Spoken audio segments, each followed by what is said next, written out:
Hey everyone, welcome to the Fighting News. We have an outstanding guest today. We have Jornel Lugo. He's 5-0. He just won his second fight on Bellator. So welcome, Jornel. How you doing? What's up? What's up? Are you frozen? He's frozen. Oh man, Now he's spinning. He's that's spinning and he's frozen. that's the best intro I got, guys. So we might as well introduce Siobhan to people Yeah, let's that introduce everyone else. So Matt, he's the videographer. Steve, he does that pretty much everything with the Fighting News photography. Siobhan, she's the correspondent on site. And like I said earlier, Jornel, can you hear us now? Okay, yeah, I lost service, man. I don't know Yeah, what's going on. it's all good. So yeah, man, I was just pretty much introducing you, saying that you're 5-0 now, and you just won your second fight on Bellator. So how you doing? I'm good, man. Just got back to training today for the first day. Yeah. No injuries, so just jumping right back to the gym.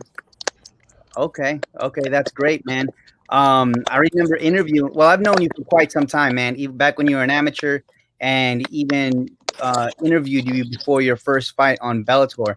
So tell me, since that first fight on Bellator to the second one, what have you been able to learn, and where do you see yourself going next? Like, what's the next step for you? I know the next step is definitely I want to be signed to a major organization. So hopefully Bellator signs me, or I have to go to the UFC, one or the other. It was not a bad problem to have, you know. No doubt. But definitely just been able to learn and continue to grow mentally, you know. Especially on just like how I want to carry myself and conduct myself when I'm in Bellator, you know. Whereas before I was kind of thinking about being something I wasn't, and now I'm more like, you know, I'm just gonna be myself, you know. Like Khabib's able to be himself, and there's a few fighters out there who are able to be themselves, and they do just fine, you know. So definitely just mental things, you know. As far as fighting, obviously I'm always getting better, but probably mental things is where I grew since then. No doubt. Well, I appreciate that. I want to turn it over to Siobhan because she has a little bit of time, so I'll kind of turn it over to her right now. Jornel, congratulations. Thank you. Man, amazing. It's so good to see you. Congratulations. What a performance. Appreciate it. Man. And then so now listen, tell me a little bit about what happened in that third round, super proud moment. I know you were talking about it, how, you got to change the game plan like midway. What was that like? Tell us a little bit about that. It was definitely like the first 2 rounds I was trying to take him down and I couldn't get him down. I just remember being in the corner and then my corner's talking to me and I'm just like, I don't know if you ever seen That's So Raven. Remember when she had like a vision? Yeah. I was literally like spaced out. I'm like, what should I do? Should I continue going down this route or should I switch it up? And I'm just like, nah, I got to change it up. I got to do something different. And I remember thinking back like, okay, I could see his punches coming from far away. I was like, all right, I'm just gonna stand with him, and I'm pretty sure I could. I don't really have to be so proactive with my movement. I can see the punches coming from far away, so I can react when they come. So I was like, I'm not gonna move as much. I'm gonna stand right in front of him, and I'm gonna beat him to the punch right in front of him. So as soon as the round started, that was more of the game plan, and it worked out perfectly. I was able to see everything and able to just pretty much do what I wanted, and it kind of makes me think like, damn, maybe I should have did that from the first round. But then again, sometimes it might have took me 2 rounds to just pick up on all his movements and his patterns and stuff like that to where I can do what I did in the third round, you know? So it might have worked out perfectly. I'm not sure, you know, but definitely a great feeling to be able to go in there and adjust to somebody's style, you know? Yeah, for sure. That should have won you a contract. Yeah, that's what I'm saying. Like, Yeah. 5-0. That was an undefeated fighter. My fight before that, I was undefeated as well. I mean, the guy was undefeated as well. So it was like, there's 2 undefeated fighters I just beat. When I was 2-0, I beat a 4-1 fighter who was like a top regional guy. I mean, I think I definitely deserve a contract, you know? Yeah, man. Sign this guy. That's what I'm saying. That was going into that was a big thing, like there was, paperwork involved and, that pretty much that commitment there, waiting for that. And so what's the update on that? But yeah, so right now we're just waiting to hear back, waiting to see a contract. We're trying to my management is on it right now. So right now I'm just waiting patiently, trying to see what's going on because I'm not injured either. I want to start booking a fight here soon again, for January, February time. Wow. So you're already ready for January, February. Yeah, exactly. Like I want to start thinking about what's going to happen next. So right now, hopefully we get to lock that in. Awesome. So do you have like a next victim in mind, or what you got with that? I don't have anybody in particular. It depends. Like, so sometimes Bellator, they'll have you fight guys from that are in the roster, or sometimes they'll have you fight regional guys. The only people from the roster that I'm thinking they probably could have me fight is Cass Bell and or Keith Lee. Those two guys are on the roster, and Cass Bell's 5-1. Keith Lee is fighting this weekend, but he's 7-3, so he'd either be 7-4 or 8-3 by the time if we get booked to fight. Those guys are like in my range of like record wise, and the other guys are pretty high up there. They're pretty much all like at the top of the division. So after fighting those two, I would be ready to fight all those guys. You know what I'm saying? Or they put me against a regional guy. I'm not sure. Right. So both of those guys, Jornel, have had twice as many fights as you at the professional level. What do you think about that? Does that bother you at all, or what? I mean, no, man. At the end of the day, skills pay the bills. So I think I'm definitely capable of beating those guys. So I'm not worried about it. All right, great. And going back to your last fight, what did you do to prepare for this guy? Did you do anything special? Do you watch tape of the fighter or anything special in the training camp? Oh, yeah. I usually watch tape. I mean, he only had about 2 fights from his amateur. He didn't have any of his pro fights. I watched tape. I did a lot of wrestling. I implemented more wrestling in this camp because he's a stand-up fighter. And we did a lot of wall work. We did a lot of wrestling orientated things. So I was able to upgrade my wrestling in this camp, which is good. I didn't get to do the things that I wanted to do in the fight, but it's things that I'll have with me forever now. And I can add it for my next fight or the fight after that. So definitely a little bit different in terms of wrestling. Exactly. As far as training goes, Jornel, you have a boxing coach? No. Wrestling coach? No, I don't really have any coaches in particular. Like I have a head coach, like a head coach Rodney, and my head coach. Dave and he trains you with everything. Yeah, they're just more all around the board. I mean, Rodney definitely is a stand-up specialist, but yeah, nothing in particular. More like just MMA all around. Yeah. So when you're like practicing for when you say you're doing more wrestling, you just that's what you're training. Yeah, we're just adding that into our sparring. We're going over wrestling with I have a couple of wrestling training partners that wrestled in high school and stuff like that. So yeah, I'm asking them questions. Like I'm not above asking. I have partners that are amateurs, and they're helping me. So yeah, for sure. Amateurs for help. Just because I'm a pro doesn't make a difference to me. No doubt. Hey, man. So I know that you fought on Bellator before, and then you ended up fighting for SFT because I guess they didn't reach out. How long are you going to wait for Bellator this time around before you book another fight? Because I know you don't want to keep waiting around for them.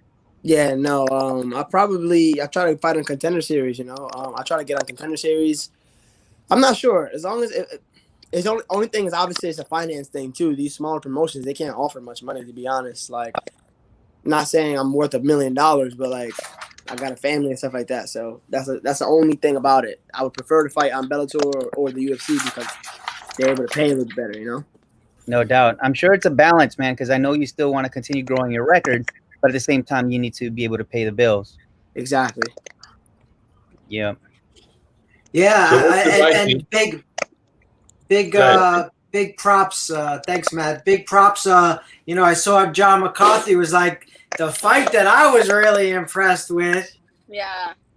And he shouted you out, and I was just like, whoa, yeah, man. I mean, that's when you impress, a ref like that knows like everything about the sport. That's real impressive, man. So, hey, Bellator, let's go get this guy a contract. Hell yeah, I agree. I mean, man. before somebody else does. Hello. Right, for sure.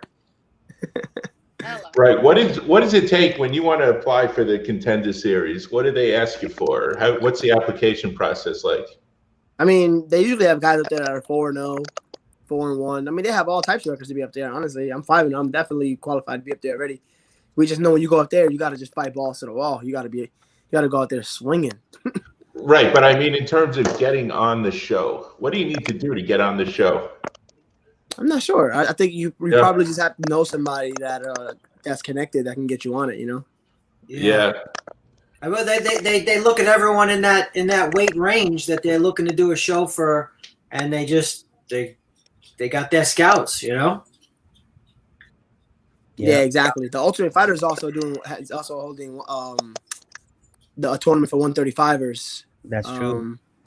So I might be putting an application in for that. It's just you got to go away for 6 weeks, and I'm like, dang, I don't know about that. 6 weeks with a bunch of guys in a house. That's a mini deployment, man. That's all worth it, man. That's your time to shine on national TV. Not that you haven't been on it before, but that's like, you know, they only see you fight, and that's why, you know, they only get to see you fight in Bellator. You know, whereas in the house, you know, your true, you know, your true self shines out, and you know you get a big fan base that way. You know, that would be huge. Yeah, to build your brand. Yeah, for sure. Yeah, for sure. That's the benefit of it. Pros and cons, you know. Of course. Hey, so I know that Mike Kimball, he corners you often. You know what I'm saying? And I know you guys go back since pretty much childhood, right? How much of an influence does he have on your fight game, and how much do you listen to him in the corner? Big influence. You know, I've seen him do things before I was able to do them. Like just being able to go corner him for Bellator. Can you guys see me? Yeah, we can see you. Okay. So just being able to corner him before I got to fight. He just fought 3 weeks before me. He fought 3 weeks before me, and I got to see the lights. I got to see how everything was set up. So when I did it, it was like I just did this. You know what I'm saying? Like also for my debut, I had seen him fight 2 times before I even went and fought for my first time at Bellator. So just seeing all the lights and being there to see how everything is done, it was almost as if I had already done it. You know, so when I did it, it was just like a walk in the park. So definitely helped me that way when it comes to visualization, and you know, just learning from the things that he does well, the things the mistakes he's made. You know, just it helps all around to have friends that are also in the fight game like that. You know. Yeah. Absolutely, man. So really quick, Jornel, I want to ask you something before I go, because it is time for me to go and head out. But say it ain't so, Siobhan. Come on. I know. We haven't seen you in months, and now you're here. I know. Well, listen, I'm happy to be back. And Jornel, I wanted to say, so back to this most recent fight. You know, really big for you, deal on the line. How awesome it was for you to be able to, you know, that was it seems like a big milestone in your fighting career, being able to make that adjustment and have the confidence to trust your instinct when you had that moment of like, okay, this is what gets to happen. This is what needs to happen. So I want to ask you, with all this that just recently happened, what's your mindset going into, you know, moving forward and going into the next fight camp and embracing what's next? Where's your hunger at? Like, where are you at mentally? What's your vision? Oh yeah, so one thing that I noticed in my last fight before this, doing SFT, and it took me 2 rounds to realize, you know what, I think I can just out grapple this guy, and then I took him down and grappled him the 3rd round, and then this one took me 2 rounds to figure out, you know what, I think I can just stand with this guy. And funny part about that is the dude that I took down and grappled, he was a grappler.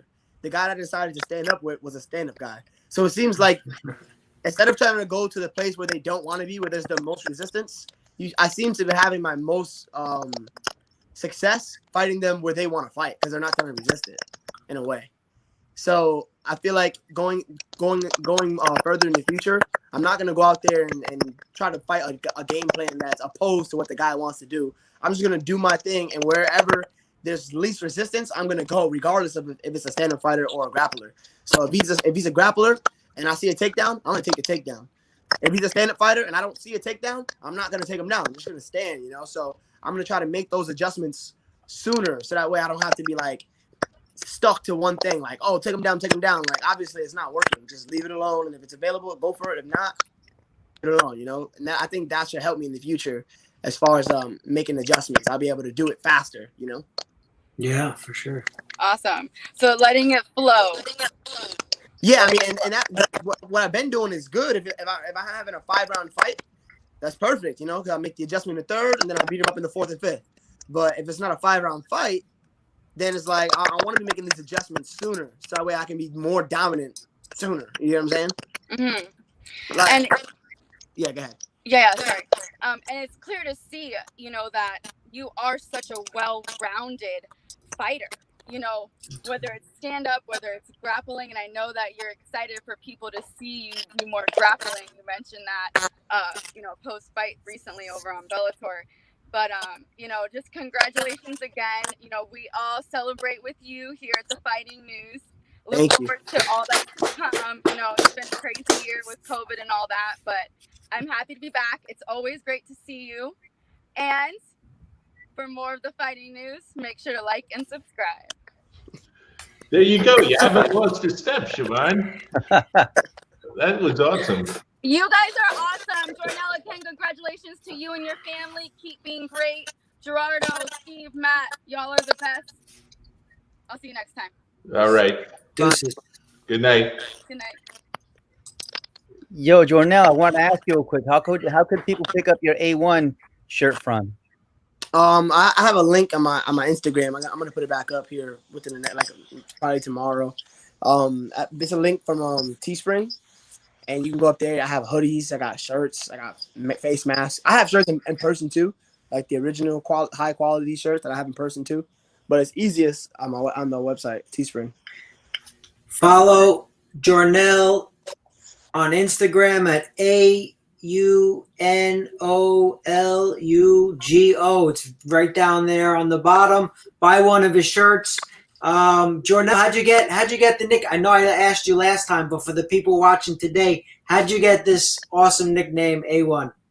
I was looking for it when I had no nickname at one point. They used to call me the Body Snatcher. I'm over here like that's all right, but I want something more cool. I want something unique, you know.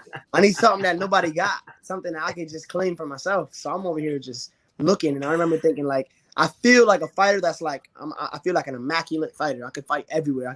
I do everything real sharply. And I remember when I forget where I seen A1, and I was like, you know what, that's me right there, A1. I'm an A1 fighter. So I was like, nobody has me either. It's the steak sauce. Yeah. You Steak store sauce. that. Yeah, so A1 to me means like just like a perfect fighter, like an A1 all around the board, sharp fighter, you know. Well, that's why this like a Division I wrestler. Yeah. Like a Division I college wrestler. Yeah, it's like a D1 wrestler. Hopefully A1 one day, cause A1 Sauce could sponsor me one day. That'll be dope. That's right, A1 Sauce. Get it up. They got to change their logo to your logo, though. Yes, exactly. Let me put that on the sauce. Got to do, because look at that. That's sharp, man. I like that. I'm gonna yeah. man. Thank you. Yeah, for sure. I said that 6 months ago. I don't know why I never did it, but I'll get around. I'll put an order in. You know, I want one of Gerardo's hats too. Look at that. Look at that hat, Gerardo. Oh, yeah. $50 for those hats. Turn around. Photos by Gerardo. Oh, yeah. I've never seen that. I didn't even know you had those. Yeah, man. Yeah. Well, you know, I just made one. You know what I'm saying? Because I go to all these events and I have my head on backwards shooting like that so people can see me. Trademark. You know? He needs a trademark, you know? That's a classic. That's a classic hat right there. That's priceless. One of one. Yeah. I shoot like this. It's a limited edition, man. Oh, you got the Fighting News hat.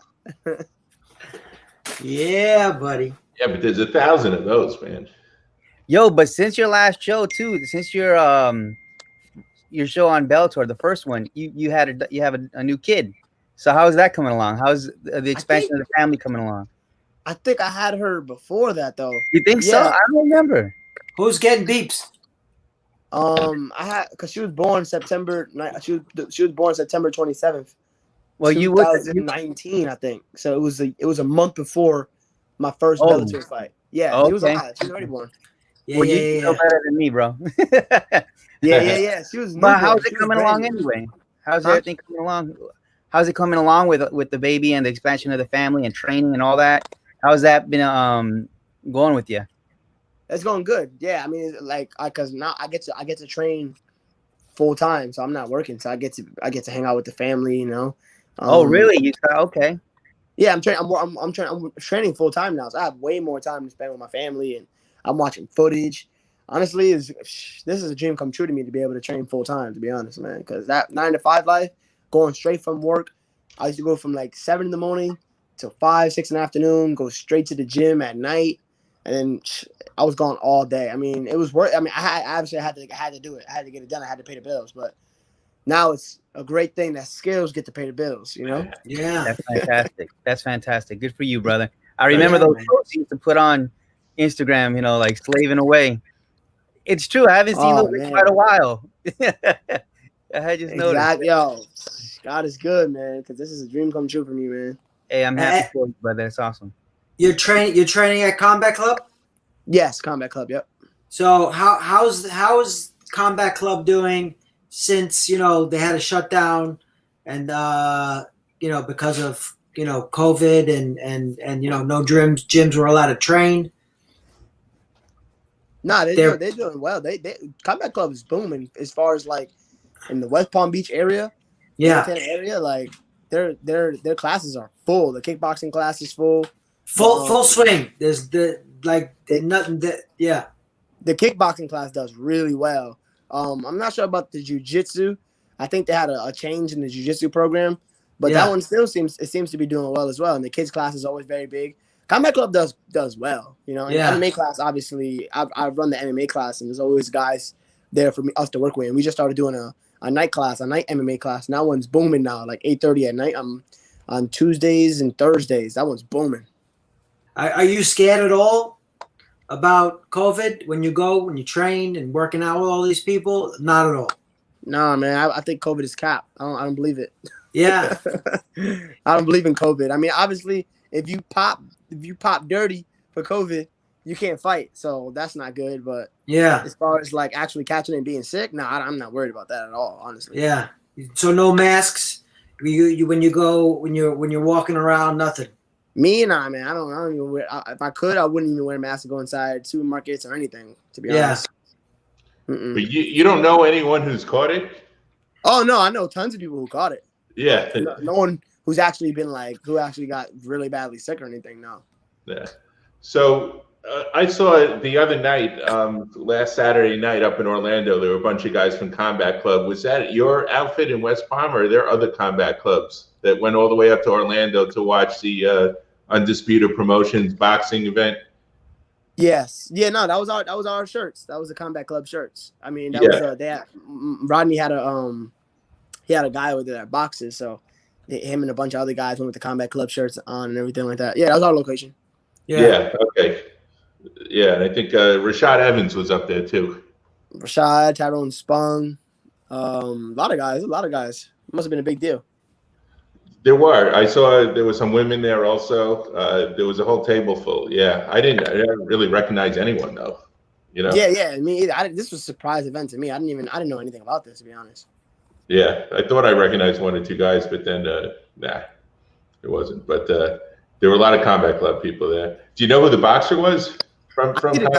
I be seeing him training with Rodney a lot. Like they do a lot of boxing work together, but I never actually met the guy. Yeah, so you don't know his name either? No, I don't know his name. Mm-mm. Yeah. So let me ask you something. The thing was, Jornel, at this event, it seemed like a lot of the opponents were MMA guys that just were looking to get a pro boxing fight in. And you can tell by their stance, you can tell by their, just the combinations they put together that they trained a lot more in MMA than in boxing. And I guess there's opportunity there. I don't know how much they paid these guys, but would you do something like that if the opportunity came up? Yeah, definitely. If a boxing fight came up, it was a decent opponent, and they offered a decent amount of money, yeah, for sure I would box. Yeah. What about bare knuckles? No, I wouldn't do bare knuckles. No. Yeah. Nah, hell no, I'm not doing that. That's crazy. Did you hear about this past weekend history being made? With what? With a fighter, Yuli Diaz, had a 3-second knockout, fastest knockout in combat sports history. What? Where? At bare knuckle. Bare Knuckle, BKFC. Damn, what the hell he 14. did? What happened? What did he do? So he knocked the guy out. So he went ding, and he faked with the left, and hit him with the overhand right, out cold. What? 3 3 seconds? seconds. Crazy. Yeah, because they Look it start. up on YouTube, man. It's Yeah. crazy. It's Jornel, they crazy. start in the center of the ring, so they're like 3 feet away from each other. They start right there, you know. Oh, so they don't have to cover no ground. Right. They don't have to cover any ground. And you know what? We interviewed the opponent last week, and I asked the guy, I'm like, "Are you going to change your strategy because you start so close to the other guy?" And he's like, "Nah, nah, nah." You know, but I asked him that, and then he got clipped, you know, right away. Yeah. By Yuli And the Monster Diaz. You also asked him if he watches tape on his opponents. He's like, I never watch tape. Yeah, that was, you know. That was. But he did. Yeah, he could have. Yeah, he knew that Yuli was a knockout artist. You know, he's always had first round knockouts. He's done boxing, MMA, everything. He's always had quick knockouts. He's just a powerful guy, you know. You can't overlook these guys, man. You got to be on your P's and Q's. These guys are crazy. Imagine 3 months of training to go in there and get knocked out in 3 seconds. Yeah, crazy. So, and the reason why you wouldn't do bare knuckle is you think it's too young in your career to do that? Yeah, I mean, well, first of all, it's not what I train.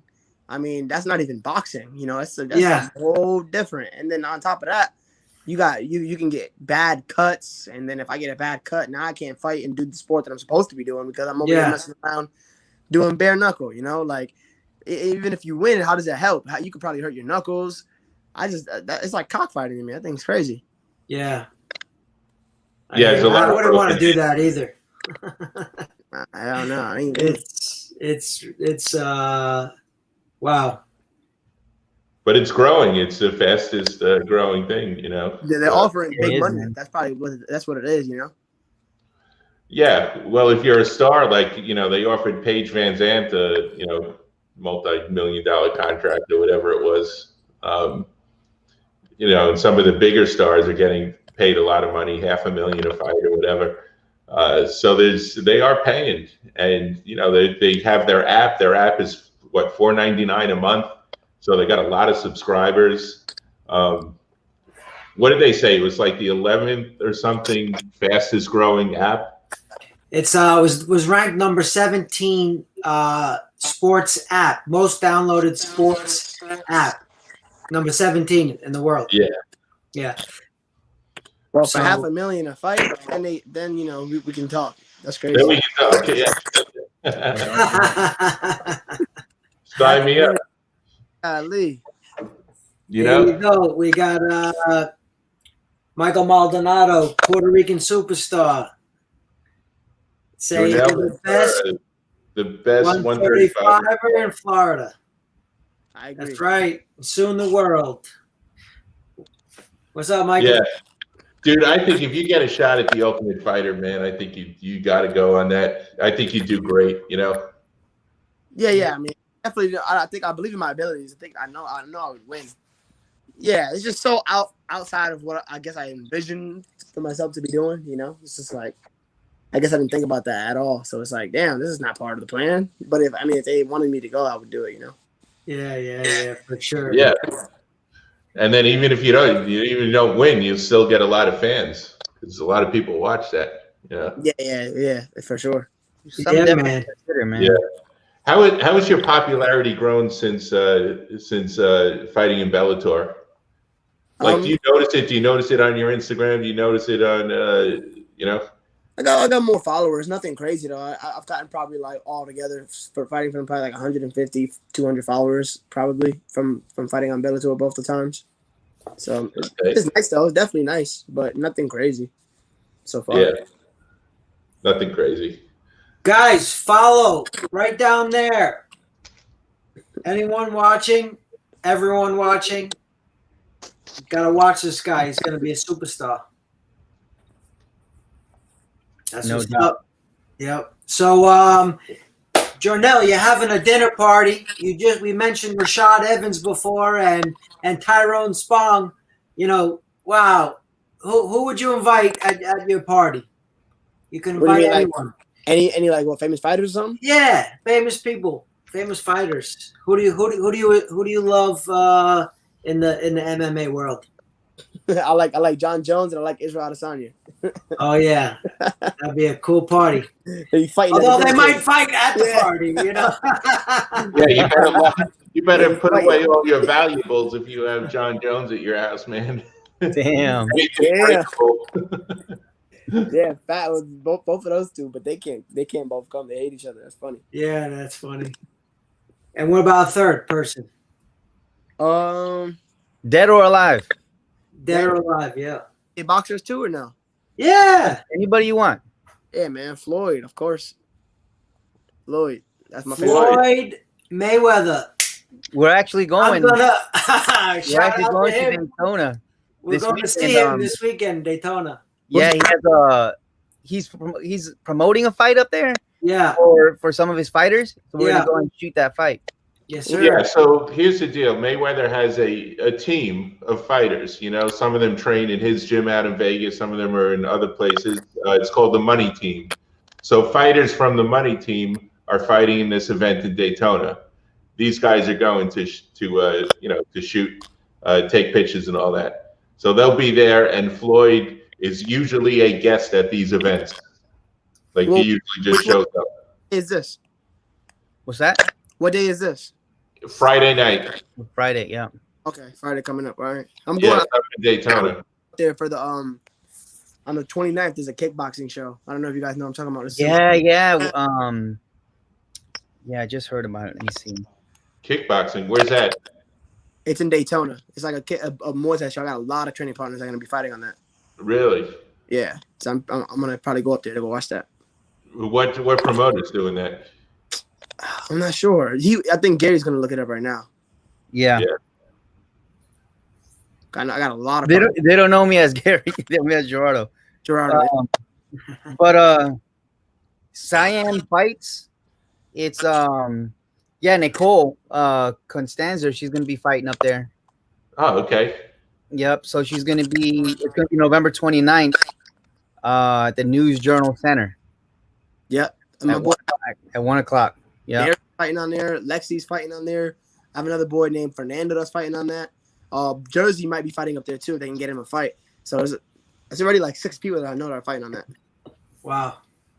All right, we should go there. We might be having another trip. Yes.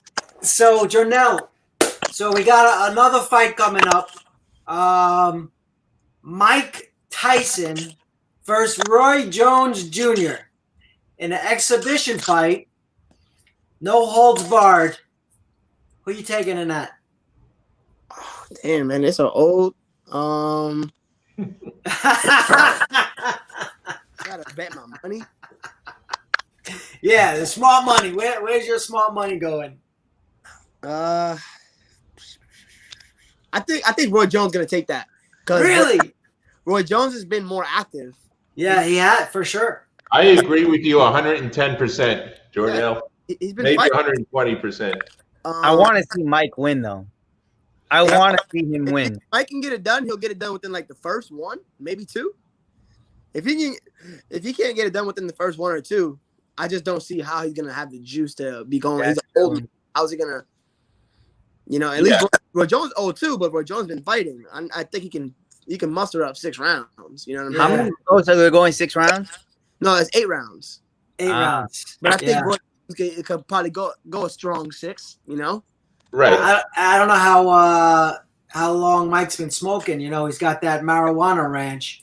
Exactly. I don't know. Like you said, I don't know if he's gonna last 8 rounds. 1 or 2, and then it should be Roy Jones after that. To be honest, these guys ain't going 8 rounds. Right. And if you look at their accomplishments, Mike Tyson compared to Roy Jones Jr., who is a multi-weight division champion for a much longer period of time than Mike Tyson was fighting for. It's no contest, man.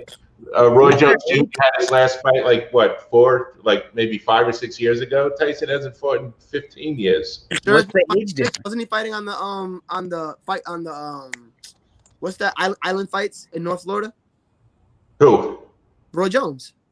Oh yeah, no, he runs it. Yeah, I'm pretty sure wow. he fought there not too long ago. Yeah.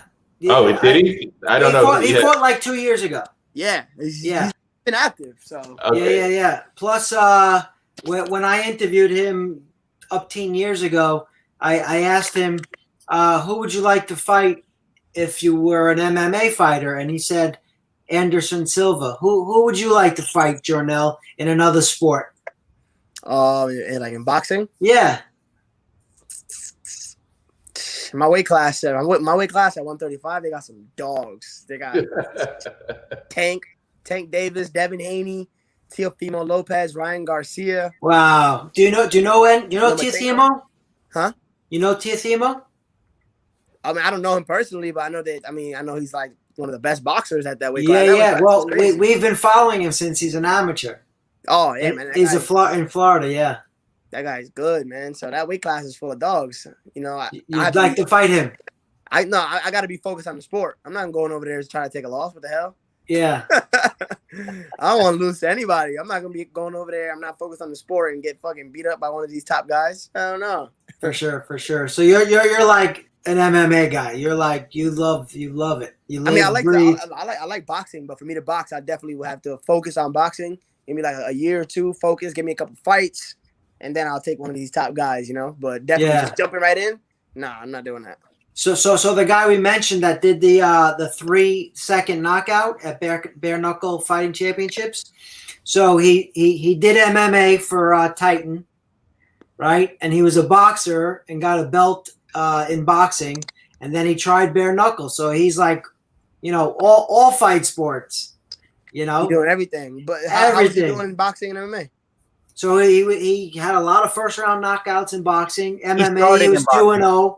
Yeah, started in boxing, and then Lex brought him over to Titan. And did he fight twice? I want to say once. Once. Right? He fought once, knocked the guy out in record time. And then bare knuckle, but I think he really likes bare knuckle. He's the one that won or lost in bare knuckle. He won in 3 seconds. The guy Yuli. Okay. Oh, you interviewed him too? Yeah. Okay, I thought you interviewed the guy that lost. Both of them. Yuli, the winner, we've known him for years. We've been following him forever. The opponent we just interviewed the week before the fight, but.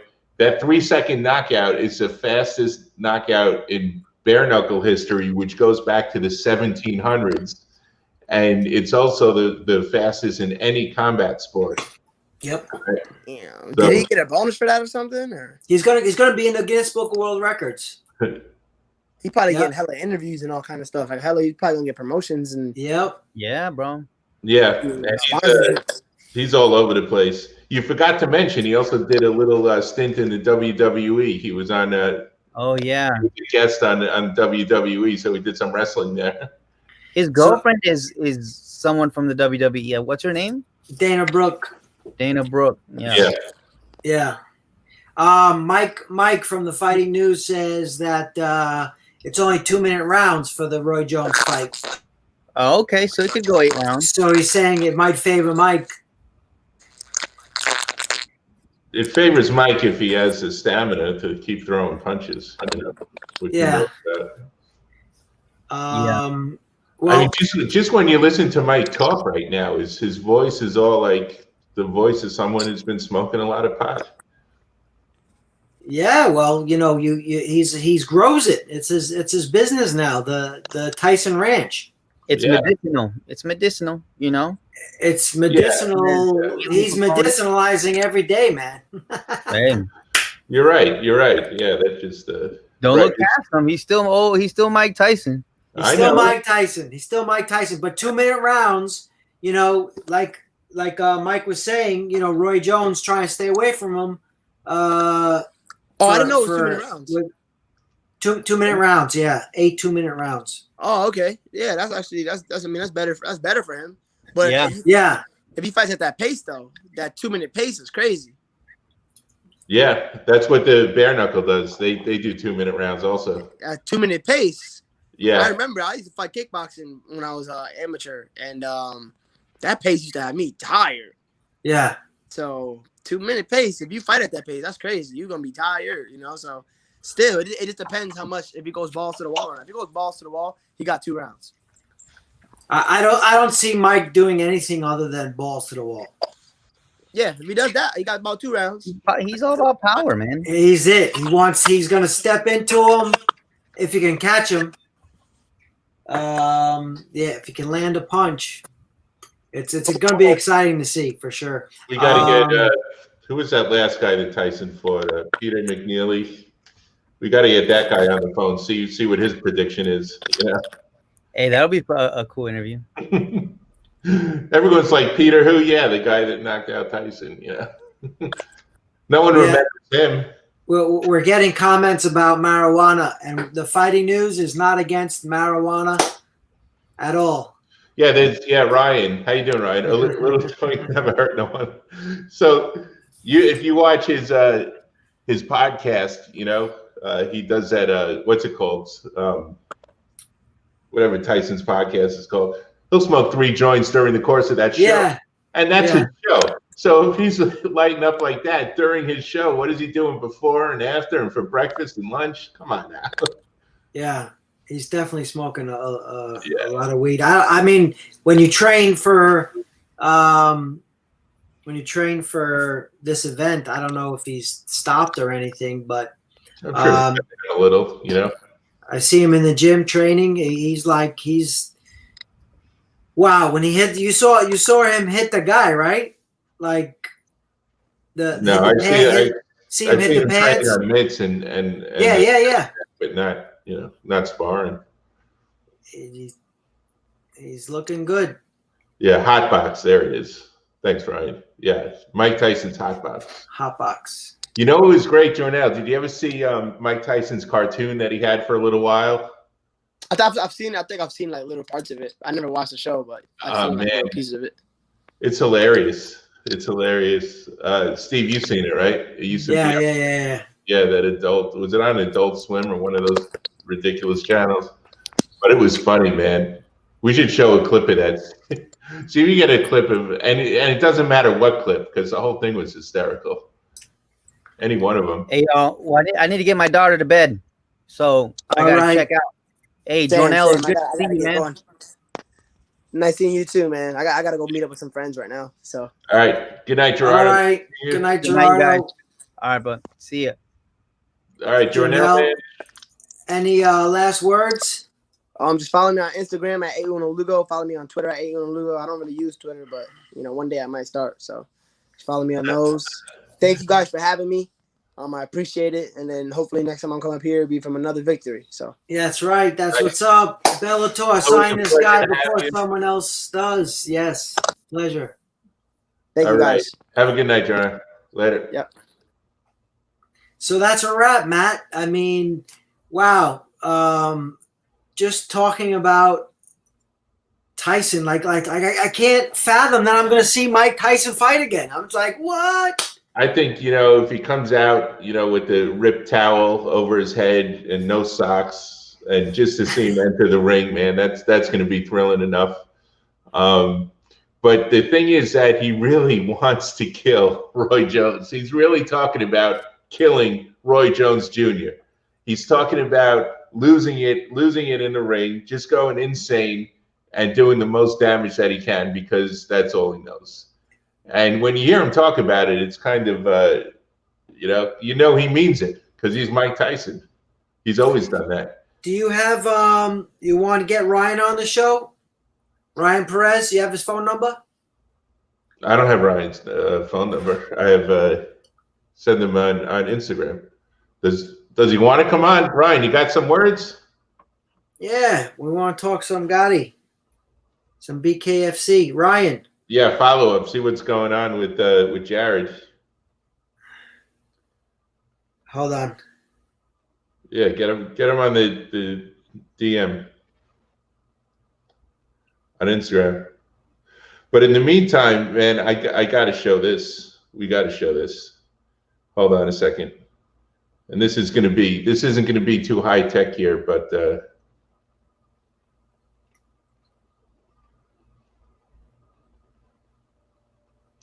okay. Did you see this, Steve?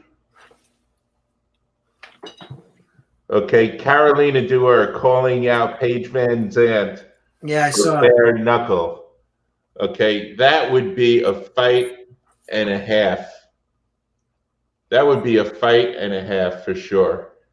So I saw she met with some of the Fusion CBD guys who are also big with the BKFC. Hopefully they can. I'd like to see them put that together.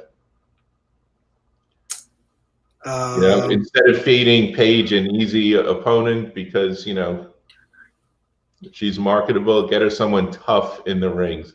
All right, and Carolina Dewar is tough. Well, I mean, dude, after watching Friday night show, okay, we're gonna have we're gonna have Ryan on in just a minute. Watching Friday night show, who wouldn't want to be a part of bare knuckle? I mean, seriously, anyone in the fight game, it was crazy fights. Every knockout, TKO, knockout. Nothing lasted the whole 5 rounds until the co-main event. Yeah, till Boswick, which went into overtime. Yeah, which was another record. Yeah, we got to talk to Jake, man. We got to get Jake back on here for sure sometime next week or so. Yeah. Yeah. We got some stuff lined up for next week already. So we got Ryan. What's up, Ryan? What's up? What's up, guys? How are you? Good. How's it going, man? I really enjoy your show. I can't even lie to you guys. I love watching it, man. Thank you. We're entertaining. We're entertaining guys, right? Definitely. So Ryan, do our best. So Ryan, we were at Bare Knuckle 14, BKFC 14 this past Friday night, and Jared fought. He got knocked down, and everyone was going crazy. Like, what? I told him honestly, we worked on that plum grab every day because I knew that that's the MMA guy's strength. And I told him, dude, do not let this guy grab your neck. Don't let him grab your neck. Because if I watched 20 of this kid's fights, and every fight he was grabbing the kid's necks. So I told Jared, that's what he's going to want to do. That's all he's going to want to do. Yeah. Don't let him grab your neck. And when he sat down after that first knockdown, the first round, I told him in the corner, I'm like, are you done getting punched in your goddamn face? Because there's no reason for you to be getting punched in your face like that after we worked on this for hours. Yeah. And then, honestly, I think a lot of it too is, the lack of experience. He's building his confidence. And then, I think as a coach, it's horrible to say this, but I'm blessed that he got knocked down because now we don't have to worry about that no more. Now you got knocked down and you got back up. You could do it. So he got knocked down in the first. Yeah. And he went down. I mean, I was like, it wasn't. I'm not gonna say or lie to you guys. He got rocked. He got rocked. Corner, he came to the corner. He was dazed. He didn't get just a flash knock. He got rocked. Yeah. What'd you say to him, Ryan? As soon as he sat down, I told him, are you done getting punched in your face? What are you doing? We worked on this for hours. Yeah. Do not let this kid touch your neck. And then honestly, I told him get back to the jab, because he was loading up that right hand the entire first round. Mm-hmm. He hit the kid with that flush right hand, and then the kid grabbed him by the neck and dropped him. Yeah. So I told him, I'm like, get back to the jab. And the kid had a really bad habit in other fights where he backed straight up, and he did it with Jared. As soon as Jared jabbed right hand, his neck was all the way back. He was off balance, and then that's what we worked on. I was like, get him off balance, and once you get him off balance, explode on him.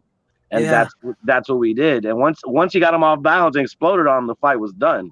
Yeah, and what? So that was the third. He won in the third round, right? Right. So was the ref about to stop it, and they throw in the towel, or he stopped it because he saw the towel? What was that about? We talked to the kid Chris Johnson after the fight. Yeah. And he wanted us. If you watch the fight, you'll see that in the corner when the camera gets him and his corner man are real close head to head talking to each other. He wanted to stop after that second round. But the doctor came in and he was like, no. Then he just got up and fought. But he told his corner guy, if you see me in trouble, throw the towel. Oh, okay. So he didn't want to come out after that first round, after that second round. The second round. Yeah, Jared hit him with some good shots in the second round. he told us afterwards that that's why, because I was wondering too. I was like, damn, he hit him once and the towel came flying in. So they already had discussed it in the corner that if he got in trouble, just to throw the towel in. Right. Yeah. And what did you tell him after the second round? No, he was already in the zone. I knew he was going for him. I could see it in his face that he was in kill mode. So there was really nothing left. Here's some water. Go get him, champ. That was it. Right. That was it. I'm not one of these coaches that give a lot of direction in the corner, because I feel like, as I fought when I was younger too, you're not going to absorb all that. So I give maybe one or two quick little, why are you getting punched in your face, getting held by the neck? Don't do that. And get back to your jab, and then send them back out, there. Yeah. Yeah. How do you work on that in the future? How are you going to work on that on the clinch? How are you going to? Who's going to work with him on that? I asked him. I told Jared to reach out to Thiago Alves, because Thiago started following him on Instagram. So I was like, if anybody's going to teach you, I'm not naive to think that I know everything. So if anybody's going to teach you, I mean, go see American Top Team, Thiago Alves, someone on that aspect, because I'm not going to tell him like, I'm going to be able to solve all these MMA issues that you're going to come along, because realistically, I don't know anything about that. Yeah. Yeah. Well, if you get a guy that's good at the clinch, you're in a world of trouble, because you're paralyzed. You don't know what's going on. If someone strong grabs you by the back of the neck and can pull you around and hit you at the same time, man, that's not a good feeling. Right. So, and working with somebody like Thiago's. The big thing was too that, we don't really have a lot of people that, do MMA around us. Like, most people that we interact with are boxing people. So I haven't been I'm thinking like maybe in this next training camp to have some sparring sessions with some MMA guys, but in their domain, like in a cage, and do whatever they want to do with him, even if they tear him up, but just for him to get used to someone grabbing on his neck and trying to manipulate him that way, instead of just someone throwing punches. Yeah, it's something he's definitely got to get used to, because guys know how to do it. You got these guys that come from the MMA backgrounds, and they all know how to do it. Yeah. Right. It wasn't even like the guy was hitting him that hard. It was the plum grab where he was pulling him down, touching him, and it was too much. Yeah. We got some. What a night, man! What'd you think of that night? Dude, it was crazy. Yuli's fight, insane. What's the kid's name? The guy with all the tattoos from Australia, Broswick. Jake Boswick, That was insane. Like the pause and waiting for the sixth round, like that was nuts. Yeah, that was nuts. But see, I didn't really understand the scoring, because like I feel like, because in amateur boxing they got 3 rounds and there's never a draw. So you would figure in BKFC if there's 5 rounds, there should never really be technically a draw. But they have the knockdowns, I guess, right? Right. So if he didn't get knocked down, it was a lot closer of a fight. Yeah. Right. I mean, I'm a big Jake fan because he's a really nice guy, but I kind of thought the other guy was holding his own, not to lie to you. I mean, it could have gone either way, even with that knockdown, in my opinion. Well, he was much taller. He was much taller, so he had to punch up to, and he had to punch up to hit the guy, you know. And then the other fight that I didn't expect to end like that was the Jim Allers fight. Like that was. Nobody expected that. I thought they were going to fight a lot longer. I thought I was going to go. I think Jim should have maybe, used his feet a little bit more instead of just trying to come straight at a guy that knows how to fight like that, He just ran into the pocket at him like Baboon wasn't going to throw punches or something. I didn't get it. Yeah. Yeah, but it was like literally the whole knockout, TKO, knockout, the whole night, and that's why people like bare knuckle so much. Right. It's because they like knockouts, they like the blood, and they like the finishes, the short rounds, and I'm gonna tell you guys a little thing too. I don't know if you guys noticed on the weigh-in, if you watched the weigh-in, how Jared told the kid he was gonna fuck him up and all that stuff, and pointed him out and stuff. Yeah. So I use a little bit of boxing, mind games on the kid. Yeah. Because the kid had 22 pro fights, so I knew if he came in there calm and collected, he was gonna use a lot of that MMA shit on Jared. Yeah. So I told Jared, because you guys know Jared. Jared's not a bully or a mean person whatsoever. So I had him do that. I told him, just go up there and tell him you're gonna fuck him up. So you get in his head. The kid went on Instagram that night and put a whole rant out about how Jared's a bully and he was going to teach him a lesson. And he got so emotionally invested in the fight that when he came out, he gassed himself. And then when Jared started throwing them bombs, he didn't have anything left in the tank. And I told the kid after the fight, I'm like, listen, I just want you to know that, don't get emotionally involved in a fight because I was the one mind effing you the whole time. It wasn't Jared. Yeah. And he was like, bro, he's like, I couldn't sleep that night. I was pacing in my room ready to kill this kid. And I was like, yeah, Jared was hanging out watching TV and relaxing, having a good time while you were stressing. So I used a little bit of boxing mind tricks on him, but it's hard because in the BKFC they don't really it's A side versus A side usually. A guy like no one would have put their kid with one pro fight against a guy with 22 fights. Right. You know what I mean? So it's kind of I got to take that risk in this sport, but I try to choose the educated risk, like pick someone that I think Jared could manhandle when it comes down to it. Like I've always told you guys, Jared hits really hard for 135. So I know once he puts his hands on people, the fights are, and he throws a high volume of punches when he starts throwing. It's not like he'll hit him. It's not like he'll hit him once and back off. He's gonna go for the kill if he gets one in there. So I know that I gotta just choose opponents that are game, but that how much can they really take? Like I knew this kid was gonna come at Jared, but I knew he didn't have enough in the tank for Jared. Yeah. What so his right hand, like right here, so he's fractured? No, he fractured his 3 outside knuckles, and then outside knuckles. Yeah, then he got 6 stitches on the inside between the pinky and the ring finger. Yeah, you think that was like from a tooth or something? No, it was in the second round when the second right hand that when he pushed the kid up against the ropes and he hit him with the second right hand, he split it open on the kid's like eye socket area because the kid had bony cheeks. Yeah. So when he hit him, he like cut right through his finger. Wow. And how long to heal? How hard? The doctor said a month for his knuckles to be good, and then the stitches would be out in like 16 days or something like that. Okay. But he's back to exercising, running, getting ready.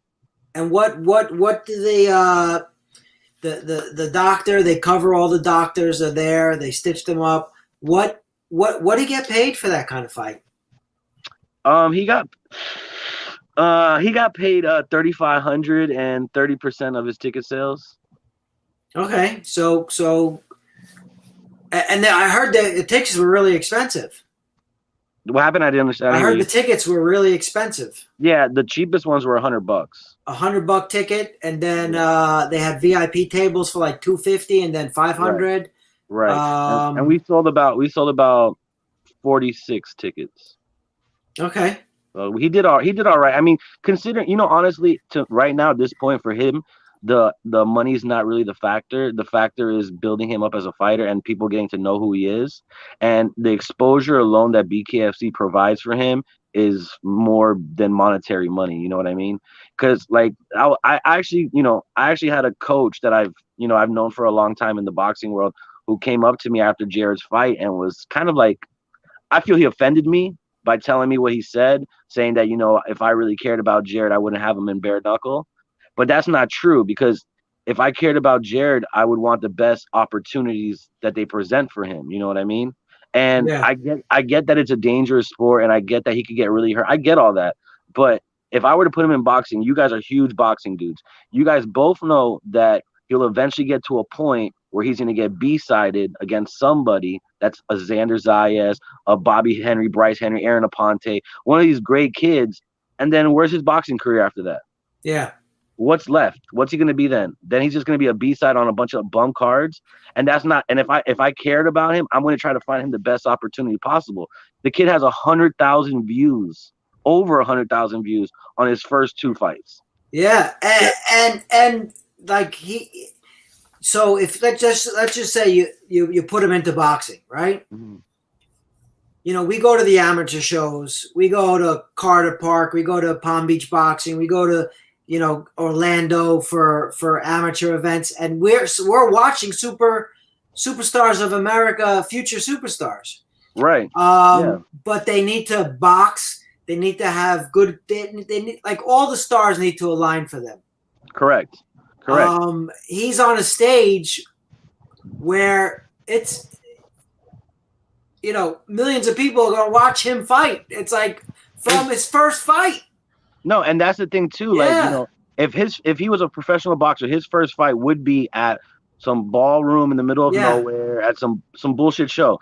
His first fight, the headliner was Thiago Alves.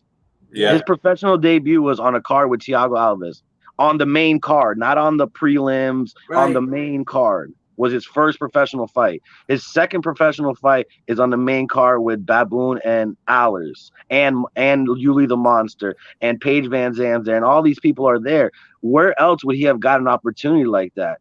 I get the whole fact that this shit's crazy. Don't get me wrong. You'll never hear me say that this shit's not crazy. 100% that this sport is fucking out of control and crazy. But the opportunities that they're giving my kid personally, I can't say no. It's not. It doesn't make sense.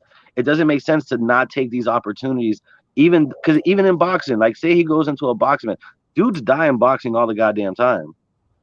They die in boxing all the time. So now you're telling me that, okay, you're putting your kid in there, oh, he's going to get a superficial cut on his face. Yeah, he's going to fuck up his finger. But look, Paulie Malignaggi, he fucked up his hands. Floyd Mayweather, he fucked up his hands, and they never fought in bare knuckle. Right. So what the fuck is the difference? He's getting way more things. No, but you know what I mean? These guys had hand injuries in boxing. Yeah. So anything could happen in boxing. Look at Colon. Colon was a great boxer, but look at him now. Like, he's all fucked up. No one talks about the kid no more, right? So why not give my kid an opportunity to become a star? He's gonna be a star. He's gonna be a star with the way he's been fighting. I mean, David can put him on every card, because they already offered us to fight on the Super Bowl weekend card. Yeah. Oh, really? Paige Van Zandt card. Right. So now you're Thiago Alves, Baboon, and Paige Van Zandt card for your first 3 fights. Like, come on. That's Come awesome. on.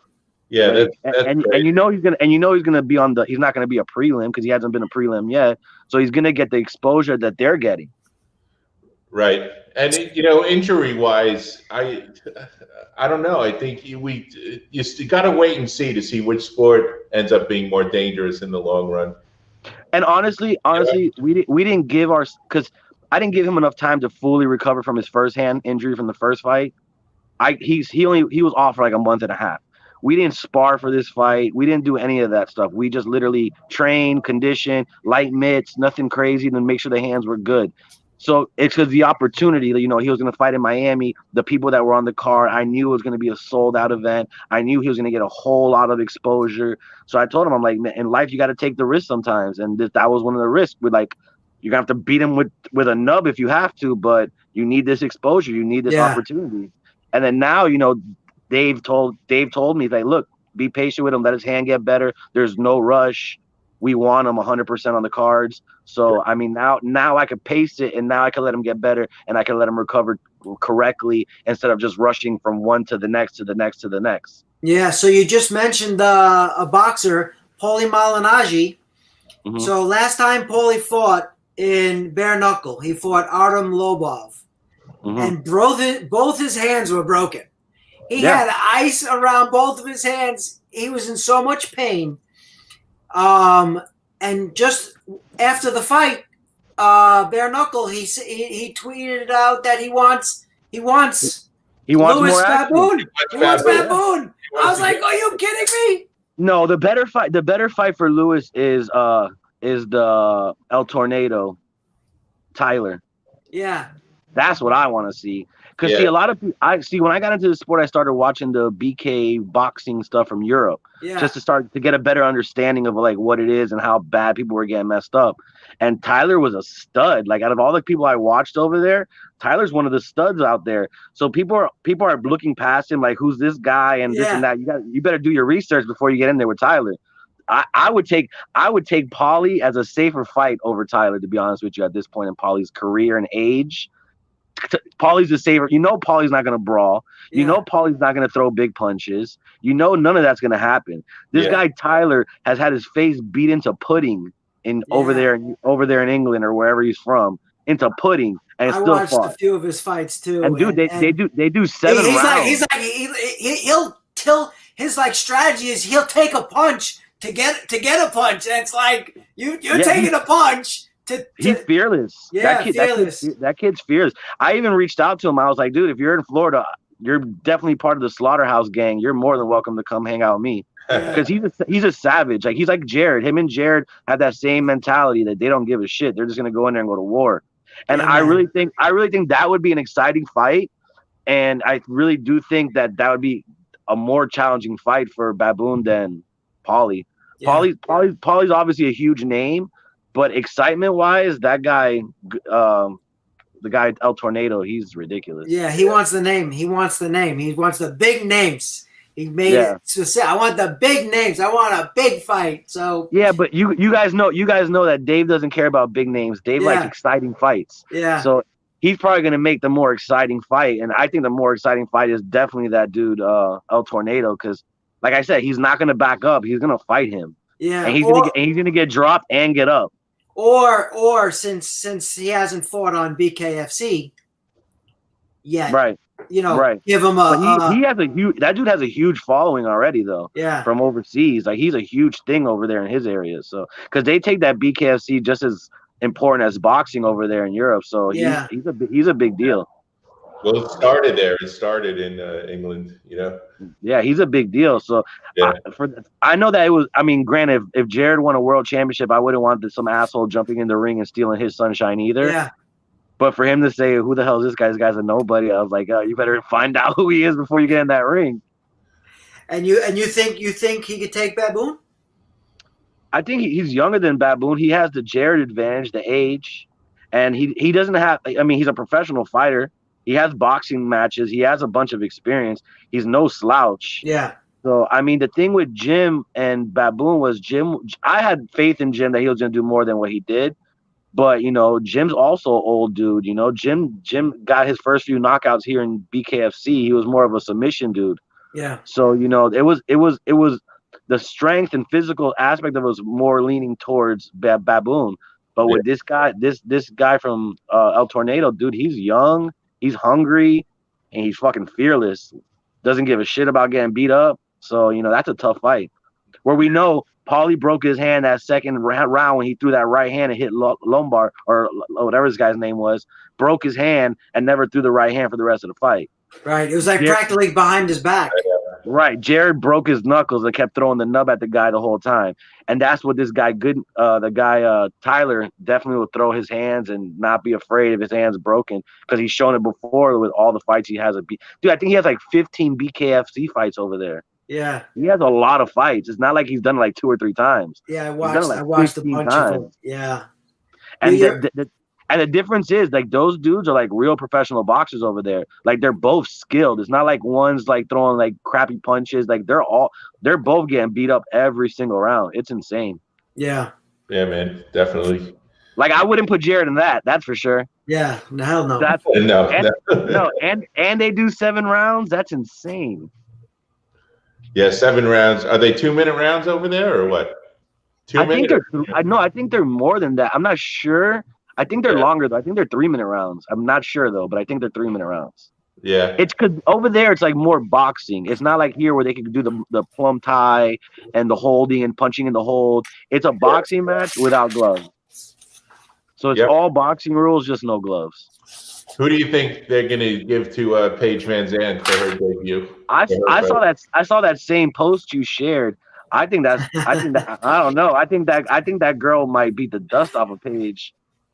I think so too. I think so. The safe fight is probably the girl from BKFC that called her out or something. That might be the safest fight. Bretton Hart. Yeah, that might be a safe fight for her. But that girl, the champ girl that called her out on Instagram, no, that girl might beat the crap out of her. She probably would. Yeah, because I don't. I know everybody says, even the commentators on BKFC make a lot of comments saying that, you know, that a lot of the MMA guys have a better chance in BKFC than the boxers and this and that. I still don't believe that, because every time when these boxers throw clean punches, these guys are done.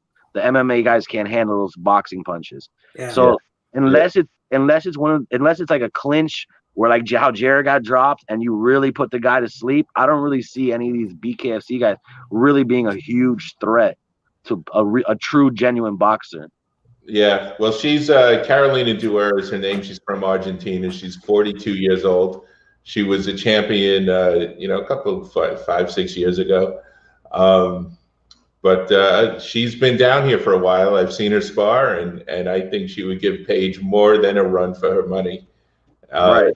you know, I would love to see those two fight. I really would. I really would. I don't think if they give Paige someone like someone a lesser opponent, someone who's not going to challenge her, I don't think that's going to go well because they're building her up so much. When I watched the show on the app, and between the fights, for half the show they were talking about Paige Van Zandt, showing clips of her, talking about her. I'm like, why aren't you promoting the guys here? Where's your tapes of Yuli or Jake Boswick or Jared? Get something Right. about these guys. And they're building her up so much. They had her in the booth, and they need to feed her someone who's going to be competitive. Yeah, And because if she goes in there and hits a chick and she quits, it's gonna be like, she has to be tested. She can't just come in here and just walk over people. right, she does, and especially because in her MMA career, she got beat up a couple of times, and Right. so what are they? If they're going to put her in this sport and give her easy opponents, that's not going to be good for the sport. They got to Yeah. give her someone who's going to give her a challenge, and someone like this who's an ex-boxer, who also would look great on the poster. You know what I mean? Right. Right. This is someone who would be a challenge, and it would be a good fight, and they would see two good fighters in there. But if I watch, was in her corner as her coach, though, I think honestly, like I'm being just honest, I would take the chick from that called her out as my first fight just to get my feet wet and play it safe. And then after I've done it at least once and understand a little bit about how it's going to take place, then maybe step up to competition to that chick. Because on like that with Jared, I feel if Jared would have fought Chris Johnson the first time, he would have been in a world of trouble. Because he would have been, he had his nerves, then he would have got knocked out, and he would have been in a world of trouble. So I think maybe with Paige, they'll try the same angle, like give her like a something comfortable at first, and then the next one maybe challenge her. Yeah, I don't know. I think they give it someone too easy though. It's going to backfire on them. Right. But that girl the other night, she fought. She's tough. I mean, I don't know if she's as good as Paige or has as much background in combat sports as Paige, but I mean, she was definitely tough that night, and she definitely fought her ass off. No, I agree with you. I respect her. That Brennan definitely. But can you see her going against a pro boxer? That's the question. The pro boxer. That's where honestly, like, there's this guy that signed that he was supposed to fight in Total Line, the Total Line 2, I believe, against Thompson, some guy named Thompson. His name's Chop Corley. Like, see, like, no, you guys don't know who he is, right? No. So Chop Corley fought Floyd Mayweather, right? And this guy's a badass. He's like 40 years old, but he has a 12-pack. The guy runs like 40 minutes, like a mile, like like the guy's a freak of nature, and he's at 135. He's like a type of guy that I wouldn't want to fight for Jared with. So I know with Paige, they're gonna do the same thing. They're just gonna avoid the real threat. I would rather fight that's Jared's size but a great boxer before I fought like a Chop Corley who has 52 professional boxing matches, fought Floyd Mayweather, fought a bunch of great dudes. Right. But nobody knows who he really is. You know what I mean? Because he's not. Yeah. He never got the fame. But the guy's a problem, and that's honestly why it's super crucial when you're picking your opponents for your fighter to do their backgrounds. Because I mean, like this guy Chris Johnson, I knew he had 22 fights, but when I ran through his track record, he had only fought one tough boxer. And then all of his wins came against guys with losing records. So I knew that, okay, he's only beat losers up, and he's not that. He has 22 fights, but he's only won against people that were like supposed to lose. So I think with Paige, they'll probably do the same thing. They'll probably find someone that looks competitive on paper, but that they know they got her number secretly. Yeah. It's going to be interesting to see for sure. Yeah, I'm definitely interested in. I'm just curious if they're going to give Yuli the shot against against this guy Thiago Alves because he called out Thiago Alves too, didn't he? did, yeah. Yeah. I'm wondering if that's a fight. That's because we know Thiago Alves isn't gonna quit. No, not at all. That boy is definitely not gonna quit. That's been proven. Damn. Yeah, That's a sick fight. That's like, That's a sick fight. and that's a headline. So Yeah. it's not going to be in February. It's not going to be in December. So Right. maybe the one after February. But would do you think they'd make that a title fight? Because isn't there there's no title in that weight class anyways, isn't there? There's no champion. Make it a title fight. Why not? Right. Why not? They're both badasses. Yeah, that would be great. That would be a great fight. That would be great for Yuli. It'd be great for Thiago. Yeah. And Yeah. especially he wants the fight, his 3-second knockout was shown on every news station there is. No, and you got to give props to a guy like Yuli who gets out the ring and calls out the next guy to step up and in competition to that level. Like he's like, I don't care who I'll fight him. I give that dude super credit. Yeah. Yuli is fearless. Yeah, you call out a monster. You got a lot of self-confidence. Yeah. Yeah, definitely. It was a great night. I mean, we really enjoyed it. We were happy for all of our fighters won. So yeah. it was I found it funny too that when Matt asked Yuli's opponent the other day when he was like, "Oh, do you watch tape on?" You're like, "Oh, I don't watch any tape on my fighter." I was like, "Oh, this guy's done. He didn't even watch one clip of Yuli. He doesn't know what this guy looks like. He's done." Yeah, I also asked him if he changes his strategy at all because you're standing 3 feet from the guy, And he said, "Well, in MMA, you go and touch gloves anyway, so you're starting real close to each other." But I always thought there was an opportunity there because you are starting so close. So right. Someone who can, pull off a move like that, and Yuli said he practiced that, 1,000 times or whatever. I don't know if you guys know. It's like I don't really with Jared. We just do a little feint off the line and push him back because I don't want to get that lucky your punch meets me in the chin before mine meets you in the chin knockdown. Yeah. Yeah. So that's the risk of throwing that Yuli punch off the line like that. Granted, he landed it, but that's the risk because if that guy didn't back up and he threw a punch with him, it was whoever caught who first, and that's the risky thing about that total line joint because it's like. Yeah. If you both throw, that guy didn't throw. He got caught off guard and he got hit. But if you both throw and you both are ready to throw, that's going to be. Someone might beat that record. Yeah, I think it's a matter of time before we see a double knockout. Yeah, exactly. I guarantee it. Yeah, that's like the Conor McGregor versus Aldo. They both threw, but they both dropped. McGregor's hands were like the reach was like that much, and he clocked real good, and Aldo, dropped, and that was like, just a fraction of a second. Yeah, we're most the first fight we went out there, we did come off the line, and Jared got hit like right off the line. The kid hit him with a punch that shouldn't have got hit with right off the line. So I was like, yeah, that's stupid. That's a setup to get knocked out. So that whole 3 feet in front of each other.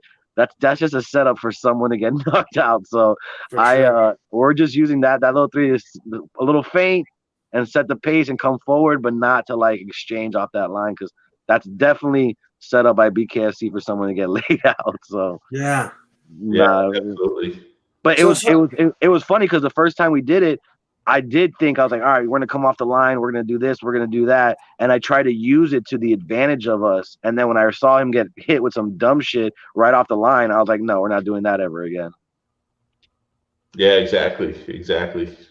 It's great, though, because it is so new and it's so, talking about strategy and seeing how everything evolves and things like that, because the sport is still in its infancy.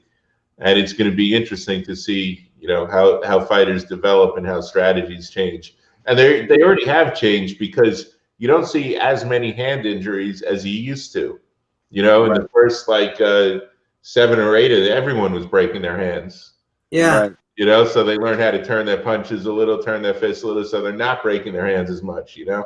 I feel a lot of these guys aren't throwing. I feel a lot of these guys aren't throwing heavy shots either. They're doing a lot of touching each other. instead of throwing the heavy shots. They only throw a few heavy shots here. Jake Boswick is the exception to that comment because that guy threw a bomb every time he let his hands go. Yeah. But most of these guys that I've been watching, it's a lot of touching. It's a lot of touching. Like that guy who threw like 300 punches. Like you know, a lot of that was just touch, which I understand you're not going to hurt your hands. You're not, he still overwhelmed the guy to the point where the guy didn't want to fight anymore. Yeah. But you're spending too much time in there. That you're playing. The more time you're in that ring, the more risk you're in getting cut, getting knocked out. So it's like, to me, I tell Jared, if you land one and you see you caught him clean, let the whole tank, like dump all the punches on him and knock him down, because you don't want to stand there too long after. Like, you don't want to hit him clean and have him recover and keep hitting him clean and recover just because you don't want to break your hands. You just got to go balls to the wall at that point when you hurt him in this sport. Yeah, well, Jake's hands are huge, so right. He's going to have to hit someone really hard on a hard part of their body to do damage there. But no, that guy's massive. That guy's massive. Yeah, that's why if you put a guy like Shannon Briggs in there, who's going to want to take a bare-fisted punch from that guy? No one. Jamil McCline said he'll do it for $1 million. Yeah, but Jamil McCline will get beat to death by Shannon Briggs. No disrespect, but Shannon Briggs obviously is juicing or doing something to be looking the way he looks. Let's be serious. Believe it or not, I was at Madison Square Garden where Jamil McCline beat Shannon Briggs in a boxing match. In a boxing match, yes. In a box. This is a street fight. And Shannon Briggs has no gloves on. Yeah. And his hands like a bowling ball. It's like, yeah, dude. And I know Shannon Briggs has been trying to do this for a while now, because I remember them promoting him a long time ago. I'm surprised no one stepped up to plate to fight him yet. No one wants to fight him. No one wants to fight him. Yeah, because that guy's a freak. Like, you see what he looks like? Nobody. How old is he now? Isn't he like 40 something? He got to be up there, right? Yeah. Yeah. Oh, he's got to be. He's probably 44, 45, I would think. Yeah, and the guy's in better shape than 30-year-olds. Yeah. Oh, absolutely. But yeah, who's going to want to fight him? He's got more first-round knockouts, I think, than any other boxer in history. Yeah, Shannon Briggs was 48 years old. Yeah, Shannon Briggs was a problem for a long time in the heavyweight division. Yeah. It was just towards the end of his career where he kind of fell off. But I mean, I think it had a lot to do with his management, the people behind him and around him, probably. Well, it was a crazy time, everyone that just, there were a lot of crazy managers. There was just everything around the sport was nutty at that time. In the early 90s. The fight game's a mafia. We all know that. Yeah, but now it's with guys like Eddie Hearn and Bob Arum. I know he was around back then also, but I don't know. It was definitely different. It was definitely different in the 90s. It's just that the mafia turned corporate, bro. That's all that changed. The mafia guys turned corporate. That's all this is. Yeah, but I've seen it from the amateurs to all the way now in the pro world. It's a mafia from the bottom to the top. It's literally what it is. It's who you know and what you know will get you there. That's it. Like, there's no real, like, I get that. Like, honestly, I'm blessed because Reynolo management helps us out with a lot of things. But I mean, we don't have a percentage to give up to anybody yet. We don't have to do any of that. And I think it's because of the relationships I created in the amateur world with the gods of amateur boxing, who guided me to the right people in the pros to make sure that I didn't become a victim to the mafia's ways of boxing. So shout out to Ray. Yeah, Nelson's a blessing. No lie, Nelson's a blessing. And also another blessing who's been to me is Burt Wells from Sugarbird Boxing. Burt is probably one of the most amazing people that I've met in boxing. And he's always helped me with everything, anything I've ever asked, anything I've ever, like, things that people, like, other people in boxing don't share the information with you because they don't want you to know stuff and they want you to figure it out on your own. So he's always like, I come to him and say, hey man, this guy told me this. He's like, nah, he's full of shit. Do this instead or do this instead. And it's been a great relationship with him to be able to be informed and be told things that usually, you know, you learn in 20 years, 30 years of being in the game, you know? Yeah. Yeah, that's great. It's great to have people like that around you. But also back in the day, just the fans. But first of all, boxing was a lot more popular back then, so you were drawing a lot more attention from celebrities, from TV stations, and boxers had just more opportunities to go on interviews and TV shows. It was just a crazier time back then. Well, So I think a lot of things that happened too is a separation of like, you know, the promotion companies, how like top ranked guys only fight top ranked guys. yeah, How, you know, that's messing up boxing, and that's messing up the fan base, because like if I gotta sit here and watch you fight some bums because they're on the same payroll, like I yeah, don't even want to watch boxing anymore. Like there's like the last exciting fight to me, honestly, that I've seen was Teofimo and Lomachenko. That was And great. granted, they were both top ranked guys. Granted, you know, yeah. but it was a fight that was worth watching. Like, you know, these two guys were competitive. Like Bud Crawford against this guy the other day. What was this guy? Yeah, the guy's a great fighter. He was a great fighter, but he's a stepping stool. He's a stepping stool now. He's not what he's Kell Brook's not what he used to be. You know. Yeah. So it's like you're putting Bud Crawford against a guy who used to be pretty good, you know, put him against someone really good. Let's see what he really got against high level competition. And granted, it might not be Bud Crawford who doesn't want to fight, because Bud Crawford's calling out everybody. It's these guys who are signed to these promoters who want to protect these perfect records. But back in the day, like you said, look at Pacquiao. Pacquiao took losses. We still watch him. Roy Jones took losses. We still watch him. Tyson took losses. We still watch him. So I would be more inclined to watch a guy with a loss who's fighting a tough fight versus, oh, this guy got a perfect record fighting a nobody. Like, who cares? Yeah. Yeah. That paper record shit is stupid. And look, to me, that's what makes a champion is taking a loss and coming back. Yeah, maybe of course. losing again and coming back again. That's why Muhammad Ali is the greatest. Because he had the title, lost the title, gained it again, lost it again, and gained it. Yeah, and I tell all my boys, all three of my boys that turned pro, I told them, you can win a world title, but you're not a champion until you defend that shit. Exactly. You can win it. And you got to fight. If you're number one, the next guy that's ready to be the champ, you got to fight that guy. Yeah, you can't duck people, and you can't put it off and say, "Oh, I'm going to hold off for another $5 million when you're giving me 20 already." It's bullshit, Yeah, and totally it does hurt the sport, and we all wish it was like it was back in the old days, where the best fought the best, and look how disrespectful boxing is. Think about how disrespectful boxing is. That they took Leo Santa Cruz, who's like a 126, to fight Tank Davis, right? They knew Leo Santa Cruz was game. They knew Leo Santa Cruz was going to come fight, but they knew that he didn't have enough power or size for a Tank. So It's like you're putting a it's a good fight on paper. But when you actually look at the guys, you're like, bro, this guy's gonna smash this little dude. This guy's the most he's ever weighed is 135. Like you're killing this guy. And it's stuff like that. Like that's why the most exciting fight lately to me was Teofimo and Lomachenko, and it went the distance because two great fighters took it to the distance. Yeah. Well, listen, Ryan, we got to run now, and it was great having you on here. We'll definitely have you again. We love talking this stuff, and tell Jared to wish him the best. With his recovery, and we look forward to his next fight. You guys are the best boxing news around, man. I've been watching you guys for a long time, man. I really appreciate what you guys do. Thanks, Ryan. I appreciate it. All right, good night, guys. Okay, take care. So that's a show, Matt. Yeah, that's the show, Steve. It's not. When's the last time someone said you were the best at anything? Good question. You don't have to answer that. We're still live, but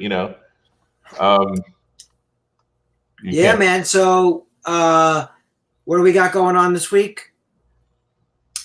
Thursday we have Henry. We have Henry Revolta on Thursday. Yes, we're going to talk about that event.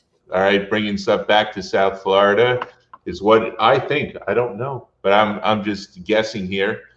Next, not next Monday, Monday the 30th, the week after that, we're going to have Matthew Gonzalez. Lefty Guns is an up-and-comer from Brooklyn, and we're going to hear from him and some of his team. He's got some exciting stuff to share. He was a sparring partner with Teofimo Lopez for his fight against Lomachenko. He's also helping Danny Garcia get ready for his next fight. We've got interviews still coming out from last week. We have an interview with Josue Vargas. We have an interview with Uneski's. Remember, he was a light heavyweight that always used to fight at the heavyweight factory shows. Right. Gonzalez, was that his last name? Yeah, we have an interview with him coming out. And what else? Yeah, we wanted to give a shout out to our favorite followers, the people who comment or like our stuff the first time. And there's 2 of them, and Steve is going to send them prizes. That's right. And we have a male winner and a female winner. Ladies first. The female winner is Monica Hadwiger. All right. Thanks, Monica. Yeah, you can type her Instagram down there on the bottom. Just scroll that across there. It's okay. It's MONI.Hadviger, HADVIGER. Okay, now she's an impressive person because she was a professional tennis player. And then she became a boxer, a kickboxer. We saw her fight at that promotion down, and she was with Glenn Johnson. What was the name of that? And I just keep thinking PFL, but it wasn't. Syndicate. Yeah, Syndicate fighter. That Philip. All right, his promotion. Right. We saw her fight on that card. We interviewed her at Maureen Shea's fight because they have been sparring partners. She's an incredible artist. So if you follow her on Instagram, she does drawings and she also does tattoo art. She's a tattooist. So Monica Hadwiger, we're gonna send you out some stuff. The other, Jose Shorty Torres. Man, Jose, so in love. All right, and the thing is, Jose is all over the place on Instagram, but he's always one of the first to respond to our posts and all that. So we got to send some stuff out to Jose and Monica. That's what's up. Right. And I'm gonna go even further with that, Matt. The Florida MMA #1 fan, Debbie Gamble. Debbie, for sure. Got to send her some gear as well. Yes. So those Debbie, 3. On this show, she's absolutely always the #1 to chime in, which is thanks, Debbie. Because, I guess not a lot of people are hooked up to the Facebook or YouTube all the time, but Debbie is always here, and we love her too. Don't forget to tune in on Thursday. We're going to be talking boxing with Henry Revolta Promotions. We'll also, I guess maybe we'll remind everyone that Lex is fighting this weekend in Dominican Republic for Force, and it's a good night. Have a good one, Matt. Exactly. All right. Good night. Good night. Thanks for tuning in. Thanks for tuning in. Don't forget to follow us on Facebook, The Fighting News, Instagram, _fighting_news, on YouTube, The Fighting News, Twitter, The Fighting News, and our website, www.thefightingnews. It's written down right down there, thefightingnews.com. Another great show. Thanks for everyone for coming on.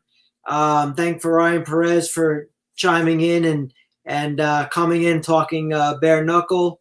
And thanks to Jornel A1 Lugo. Watch that guy. Follow that guy. I'm telling you, he's going to go places. Deuces.